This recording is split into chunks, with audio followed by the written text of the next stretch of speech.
Hi there, welcome to this lesson video for properties of exponents. This is our first day. This is going to be like a two-parter, so make sure you catch the second part too. Our learning target for this video is to be able to completely simplify expressions that have exponents. So there's some just basics that we want to talk about first. What is an exponent, since that's what we're talking about? Well, this 5 is raised to a power. So this 5 squared, this expression together we call a power. 5 is considered the base because 5 is what's being raised to a power of 2, and 2 is the exponent, okay? So we're going to be talking about rules of exponents, our properties here, that help us simplify an expression that has exponents. To evaluate an exponent, like what does this power of 2 do? Well, it means to take 5 times itself. So power of 2 means 5 times 5, which would simply be 25, okay? We won't be evaluating too many powers, but that is what the power means, what the exponent tells us to do. Now here's kind of the key to this whole video, what we're going to be talking about today. When is an expression completely simplified? So, what are the properties and how do I use them? So the first property, well, I guess not property, but the first statement for having a completely simplified expression would be that your expression has no zero exponents. So for example, maybe I have 7 to the 0 power times an x. That's not allowed because 7 has a power of 0. This expression in black would not be completely simplified. The second thing we're looking for is to make sure that there are no negative exponents. So if I go with similar example, but I give 7 an exponent of -1, this expression is not completely simplified. We would have to take care of that negative exponent and get rid of it. Third thing, we can't have any repeated variables. So for example, let's say I had 7 with x cubed. So the repeated variable here is x. This expression is not simplified because of that repetition, and so we'd have to take care of that. Lastly, make sure that your constants are reduced. So let's say we've got 7x over 14. Constants are the 7 and the 14 here. Think of this as a fraction, 7/14, that definitely can reduce. Both of them are divisible by 7. So we'd have to go through this reducing process to get a simplified expression. Okay, so these are kind of the 4 basics we're going to be looking at today. And let's get into the properties to see how you fix these things if you have them. So the first property, anything to the 0 power, as long as x is not 0 itself, would just result in a 1. So for example, 10 to the 0 power equals 1, or 20,000 to the 0 power equals 1, or 1 over 500 to the 0 power, guess what? Equals 1. So whatever x is, as long as x isn't 0 itself, and it's raised to a power of 0, it results in a 1. Okay, so that's a pretty simple property. What if we have a negative exponent? Well, negative exponents, here's how I kind of think about it. I think about flipping your base across the fraction bar. So you might be thinking, what? She's crazy. Look at this thing. X to the -1. There's not even a fraction bar there. Well, remember, especially when we're talking about like slope, and you're given a constant and you need it to be a fraction, you're allowed to put it over a 1. So here's my fraction bar. And when I say flip across, here's what I mean. This x is going to go down. Okay? So x is going to go down, and when you flip it, it makes the -1 turn positive. Okay? Now, I've left the top blank when I move x to the bottom, so I just fill the top with a 1. And I could further say that that power of 1 really isn't necessary. So x to the -1 is simply just equivalent to 1 over x. But just for an illustration, what if it started at the bottom? So what if I really started with a fraction bar? Still the same thing. you're going to flip this x across, but instead of going down, he's just going to go up, okay? So if I think about the fraction bar, x is going up, and that -2 turns positive.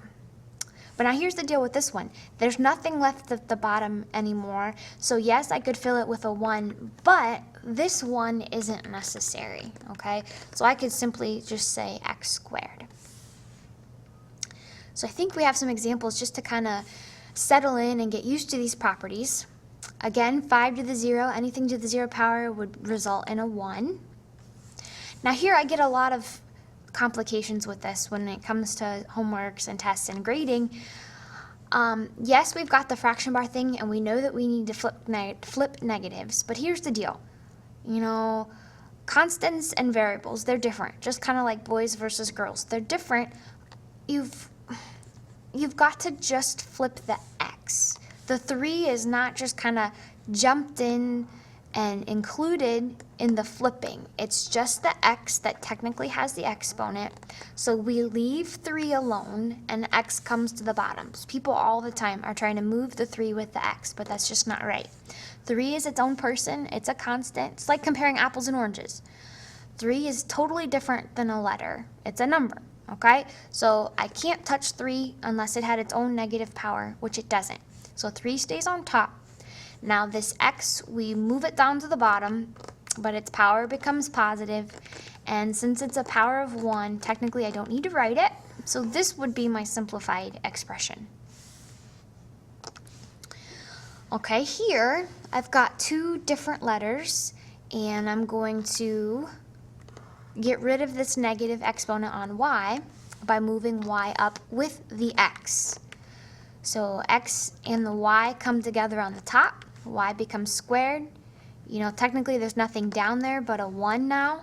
But again, I don't need a 1 in the denominator, so that would be my simplified expression. Now this guy. We know that 2 to the 0 is 1. But you know, here's what I do when I've got a bunch of things going on.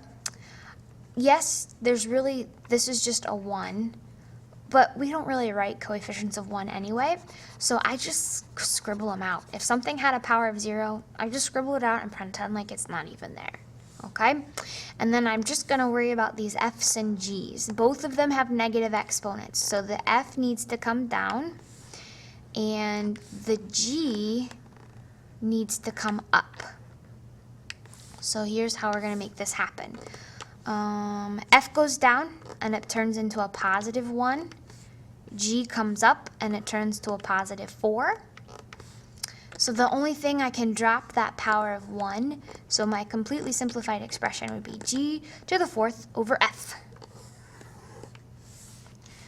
All right. So let's do some more properties. You know, we talked about a 0 property and negative exponents not being allowed, but now we need to talk about what if I have a repeated letter? How do I get rid of it? Well, when your base, both of these x's are the bases and they're the same, so I have a repeated x here. When they're multiplied, I simply just add the exponents. So I write it as a single base x as an exponent of m plus n, whatever those powers may be. So for example, b cubed times b to the 7th, I don't know, would simply be just b to the 10. Now, what if they're divided? Well, the technical property reads x to the, if multiplication was addition, hopefully you know that division is going to be subtraction. We're going to subtract the powers. But I have a trick that I think works a little better when we get to more complicated examples. So I'll show you that in a second. So this guy, the first one here, I have 2 y values, so I just need to add their exponents together. 3 plus 4 would simply be y to the 7th, and boom, bada bing, that's it. Okay? This guy, here's what I was talking about, the kind of thing that I do. Yes, it's subtraction, but here's the visual. You know, z to the 5th means 5 z's, okay? And z squared means z times z at the bottom.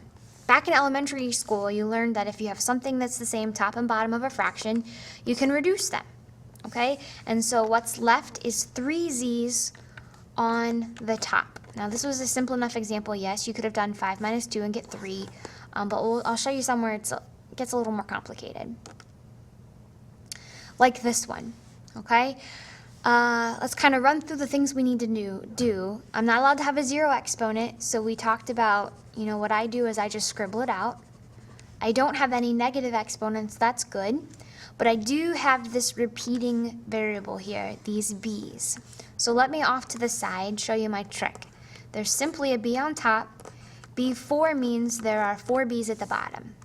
So if I think about the canceling, one of them to go away, I've got 3 b's left on the bottom. So what that means is there's a 3 left on top from this constant, and then this reduces to just simply b cubed at the bottom.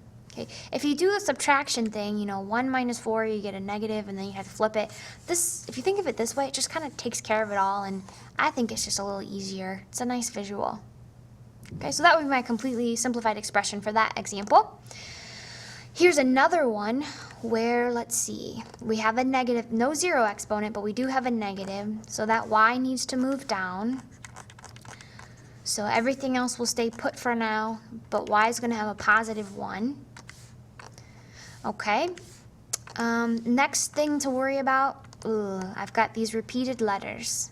So again, off to the side, think about having 3 x's on top, 2 x's on the bottom.